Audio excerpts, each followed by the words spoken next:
I'm just delighted to have Dr. Stephen Robinson here to talk with us for a little bit. So, welcome, Stephen.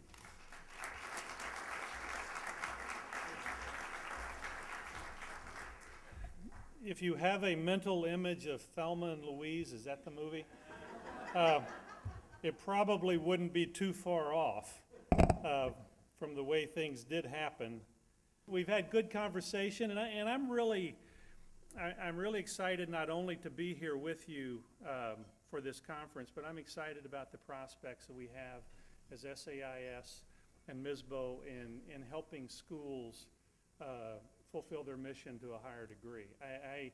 I came to this role at SAIS as from a head of school role, and so I came in without an association understanding, and it really, those of you that have watched me over the first 4.5 years realize that probably the first 2 years I had no idea what I was doing, but I was just trying to learn on the job. But one of the questions I often thought of was, you know, we have all of these associations that are serving the same schools, and I understand, you know, the territory, the turfs, and all of that. You know, we're independent school people. We like to, you know, to have our domain.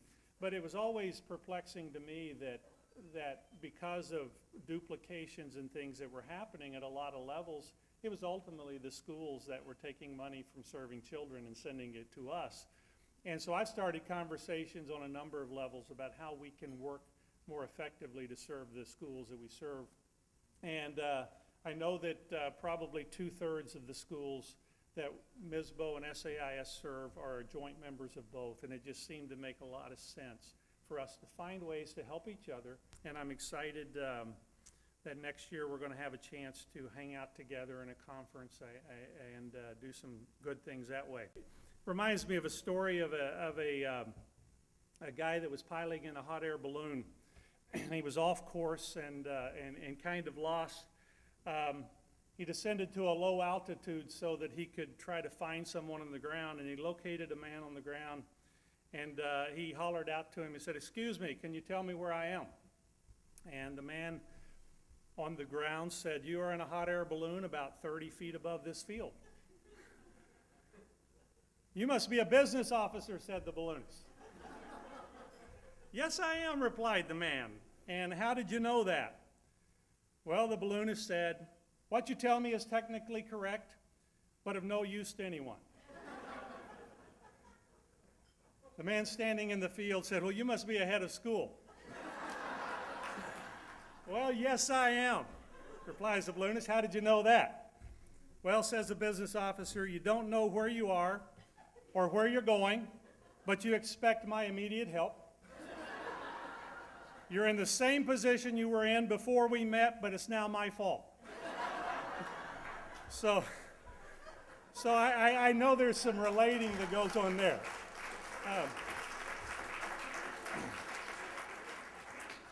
As a former head of school, I can take that, because that probably happened a lot in the schools that I worked in as well. What you do in your schools every day is contributing to the success of those schools in a meaningful way of doing the most noble job on earth, and that is developing and teaching young people. The future of our world and the future of not only our country, but of the entire world and our society is dependent upon the young people that sit in the classrooms of your schools every day. And the people that are actually teaching those students could never do what they do without you doing what you do in the school. So you're definitely contributing to changing the world every day. And I really appreciate what you do, and I think it's such an important job that we do as schools. And thank you very much for helping out those headmasters that don't know where they are or where they're going, and let you be responsible for everything. The information that students have at their disposal today is exponentially greater than it was 10 years ago. Many of you are my age or somewhere in the range of my age, and you understand that when we were in high school, school looked very different.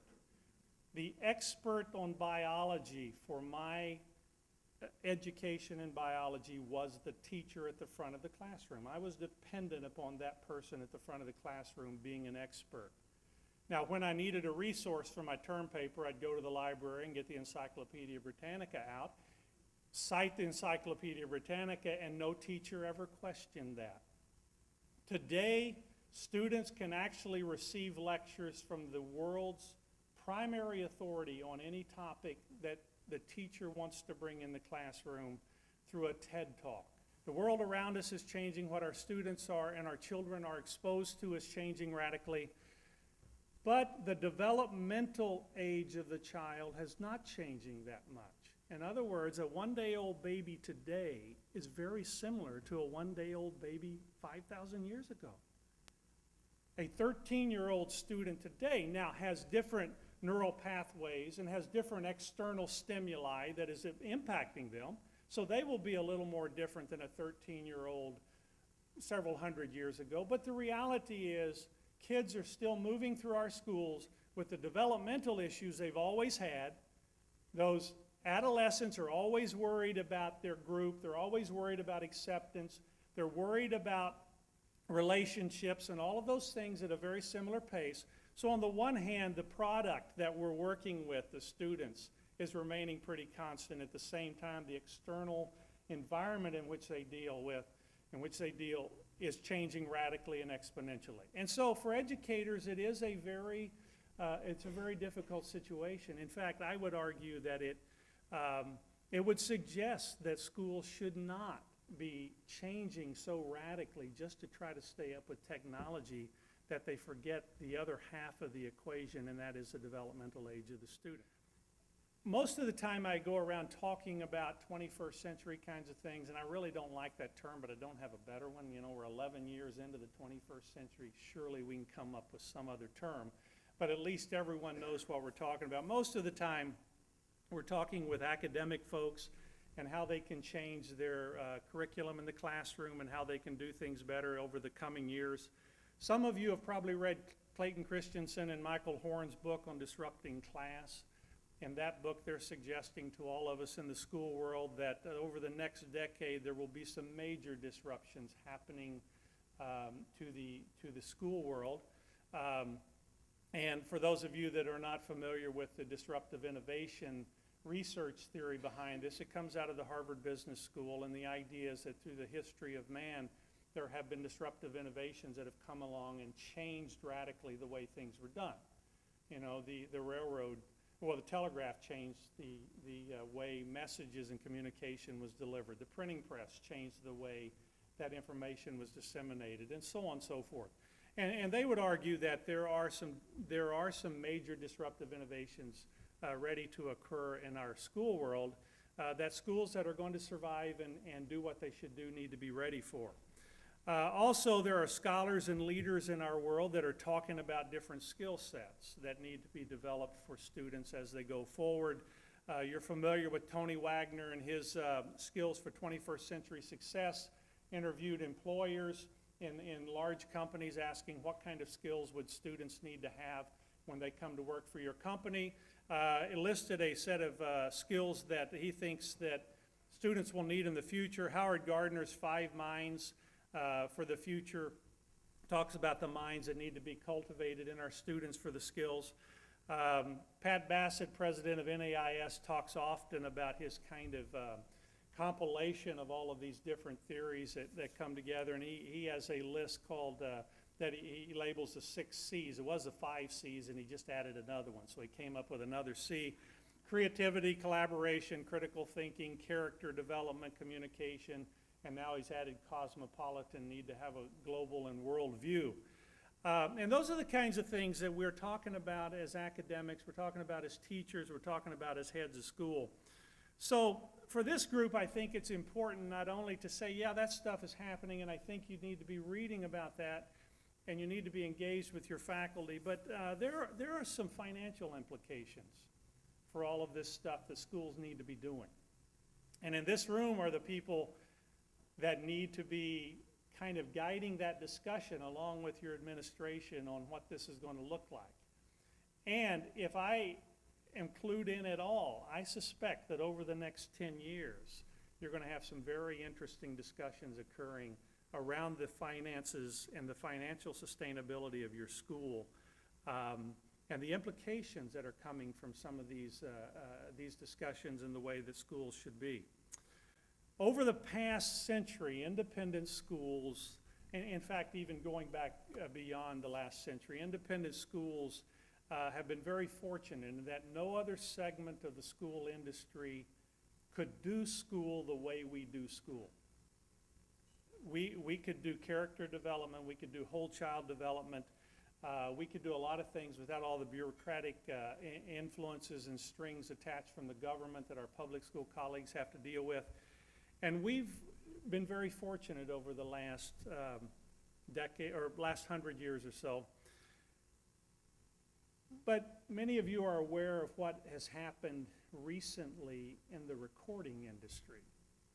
And a question I have is whether or not technology is going to allow other options of school that impact that market niche that we've been able to control and do so well in. If you look at the recording industry, a few years back, 10 years ago, 12 years ago, you had to sign onto a recording label to ever be able to record an album and get it in the stores or get it on the street in any way. And these recording companies, these recording labels controlled and dominated the recording industry in that way. Well, what happens now is a talented, gifted person in their bedroom can get GarageBand on their computer and can write a song and record a song and upload it to iTunes and become a world success by doing it themselves. They don't need the recording label anymore. It's changed. It's turned the recording industry upside down. Now, the question I have as it relates to school, we have a lot of technology that's coming and starting to impact independent schools, impact school, impact delivery of curriculum. And a concern that I would have is, if we're not paying attention to it, is the possibility of some of this impacting the business of school as we've done over the last several hundred years. Is that a real threat? I don't know if it's a real threat, but I would suggest it's something we should be thinking about as far as financial implications. I think that in the near future, independent schools are going to find it necessary to rethink their business model on a number of levels. I really believe that, and it's not just something that I'm thinking, but a lot of people in our world and people that are looking at this believe that that's a possibility. What I would like to do is I would like to share with you what I think are some new realities we need to think about.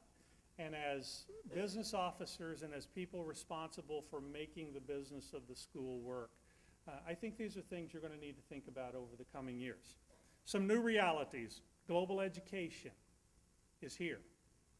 Our students need to be connected worldwide.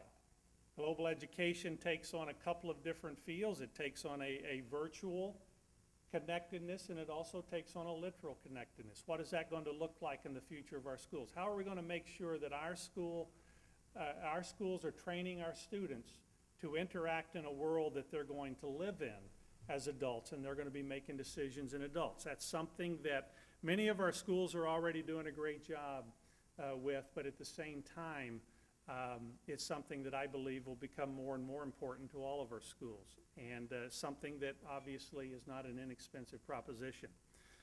Another thing that is happening in our schools is because of the technology that we're all used to having in our schools, real-time communication, where that parents want to be in touch all of the time. They want to be in touch immediately when something's going on, and so on and so forth.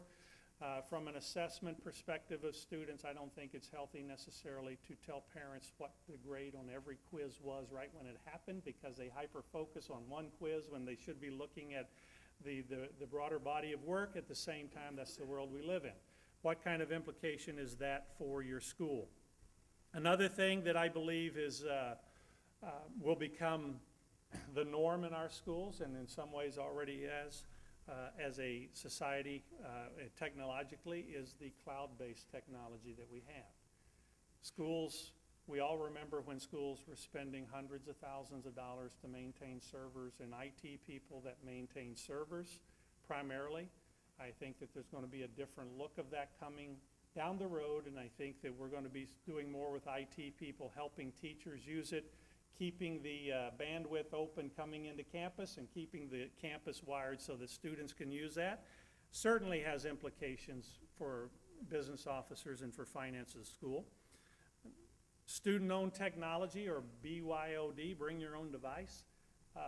You know, we've been wrestling with for years how we put laptops in the hands of students, how we go iPad one-to-one. All of these discussions, you've all had these discussions. Maybe it's time for us to start thinking in terms of the smartphone that every one of your children have in their pocket has more computing power than the computers that put the Apollo spacecraft on the moon. Right here in their pocket, every one of them. So why aren't we using what they already bring to school? You know, those kinds of things. This kind of thing that you will need to be thinking of going forward. Computer adaptive testing.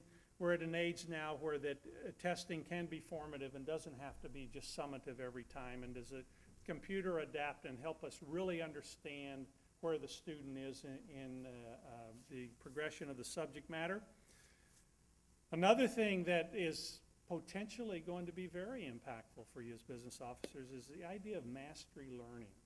Starting to get some traction, and I believe very strongly that mastery learning is where it is. Arnie Duncan the other day, our Secretary of Education, I heard him on an interview on one of the news channels, and he was talking about mastery learning and the idea that if a student gets 80% in a class and we give them a grade of a C or a B, then we just promote them onto the next class. Well, they go to that class with 20% theoretically missing from the previous class. What does that do for the student? And there is a thought right now in our world, and I think in the next 10 years we're going to see a movement toward the idea that students will take courses until they master the course and then they move to the next level. Now, what implications does that have on charging tuition? What about the student that comes in and goes through 3 levels in a year? What about the student that spends 2 years in one level?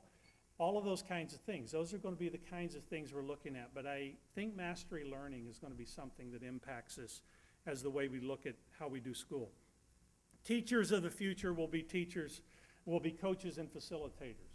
They will be individuals that are technologically literate, and they will be individuals that have a very high emotional intelligence, or EQ.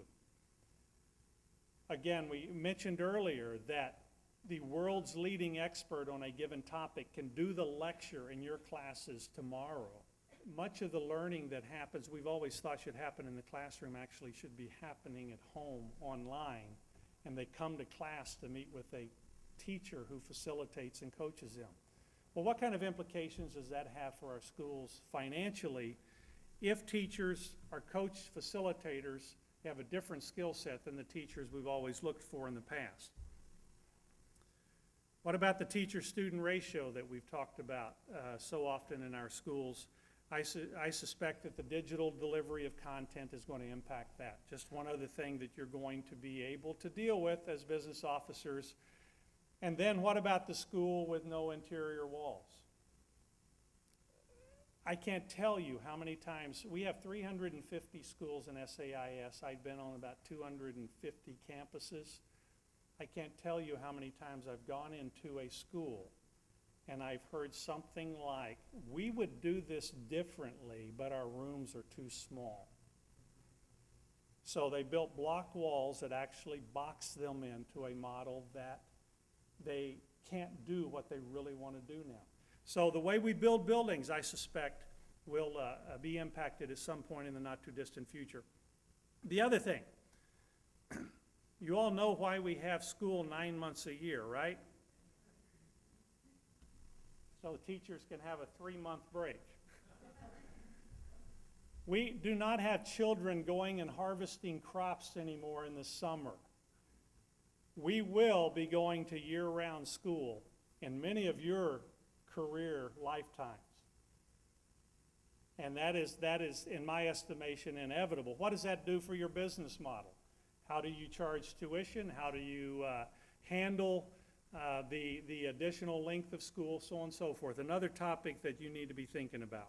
But let me throw out a few questions to you. If and when we go down the virtual education road, how will we price it? So we start bringing in virtual curriculum. I can already hear some parents coming to your school and saying, we're paying you, we're writing you big checks, we're paying you good money. I want a teacher in front of my child. We shouldn't have to pay you if you're bringing in virtual delivery of curriculum. How do we price that?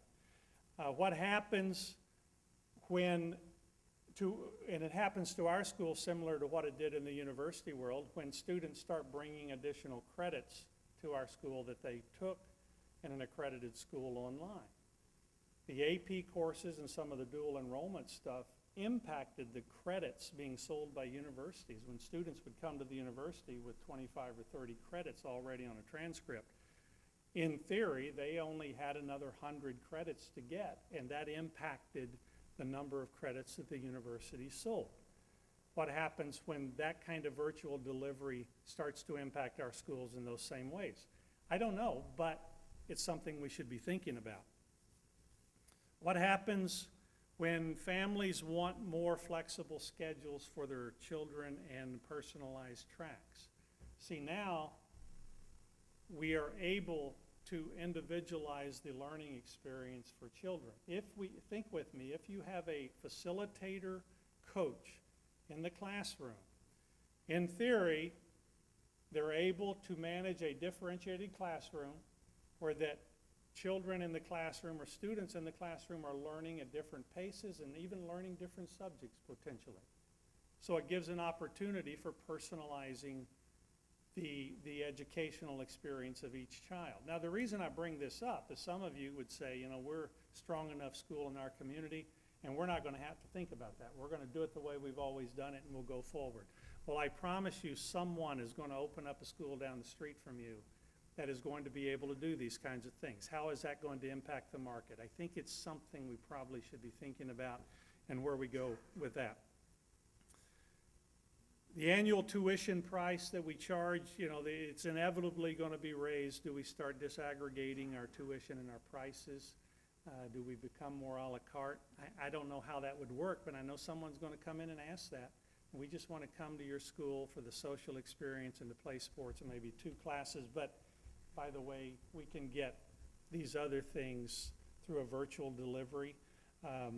So, you know, how we wrestle with what we're really about as independent schools, and that is knowing the child, the whole child development. I think that value narrative has to be worked on very strongly. What about the job description for independent school teachers? Teachers now that have different class load kinds of things because of potential virtual impact of courses, how much face-to-face time, how much virtual time, how many students they serve. You know, it's been pretty easy till now. Well, those of you in HR know it really hasn't been easy, but it's, you know, the formula is you teach 5 sections, you're going to have 15 students, 20 students in a section, and that's just what we normally do. Sometimes if you have multiple preps, well, then you get a little relief there. Is that going to change? I don't know, but I suspect it probably could. For some schools that leverage it correctly and wisely, maybe it's going to actually require fewer teachers to cover the same number of students you have if they leverage things. But certainly, those of you that draw up job descriptions, I would suggest that those job descriptions for teachers are going to be less easy to write over the coming years. Will your school be a consumer of products created by others, or will your school become a provider of products to others? That's a question a lot of our schools are asking right now. There are schools that are actually creating curriculum that they plan to sell and market online to other schools. A lot of schools are also looking at the other providers out there. I would suggest that that probably has a pretty big impact financially on a school as how they handle and manage that. And then we also have to talk about, from an academic perspective, that which is fully integrated online versus hybrid or blended learning. There are a lot of things that we talk about with the academic folks and the administration when we talk about all the really cool things that are happening, that I'm afraid if it happens now the way I've seen it happen in the past, that there are some visionaries out there running down this road saying, you know, we really need to do this, we need to go into that, so on and so forth.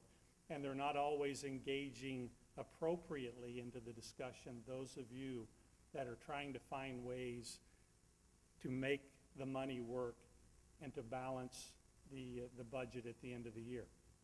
First off, you need to be exposed to some of the things that your academic colleagues are talking about on a regular basis. And you also need to have a voice in that. You need to be at the table. You need to make sure that as these ideas are coming up, that everyone understands the implications. Now, over the next few years, we will need to adapt to remain financially sustainable. I believe that very much. I believe that school will look different 10 years from now than it looks just in all school. And I believe that independent schools 10 years from now are going to look different than they look today. Hopefully they're going to look better. Hopefully they'll be as financially sustainable as ever. And some of your schools have enough in reserves that you're going to be here for a long time regardless of what happens. But there are a lot of things coming down the road that have impact on the financial sustainability of independent schools. And we, as we're paying attention to what's happening, we will be able to help control that impact on our schools, and we will be able to leverage the things that are available to us and the new resources and tools that are available to us. One of the great things about independent schools is we can adapt faster than any other segment of the school industry. We can do that because we own our mission, and our board and our administration is the group that can make that happen. Unlike our public schools, and again, I'm a fan of our public school colleagues that are doing a difficult job under very difficult circumstances. Often missions and policies are dictated by politicians who are running for election and who all come into the game thinking that schools are horrible and we're not doing the right things in America in school. That's like turning an aircraft carrier when independent schools can turn like a speedboat. So we can adapt. But at the same time, we cannot adapt if we are resting on our laurels and we think that because we've been great forever and we've done school like this for the last 250 years, that that's the way we're going to do it the next 250 years. I really do believe there's a disruptive innovation coming, as Christensen and Horn talk about, and I believe it's something we should be aware of, and you as business officers should help lead that discussion in your schools. I believe that as professionals, you need to be people at the table that are bringing ideas and bringing solutions and bringing suggestions, and I think that's more important than ever. Well, guys, I've enjoyed being with you. Mark, thanks for letting me come, and I will be around tonight and tomorrow morning if there's anything I can do. I look forward to seeing you all a lot more often now that we're hanging out together, and we're going to do some road trips here. Are we going to do? You going to do the road trip with me this year? Okay, we've got this road trip thing going. So anyway, thanks. Thank you.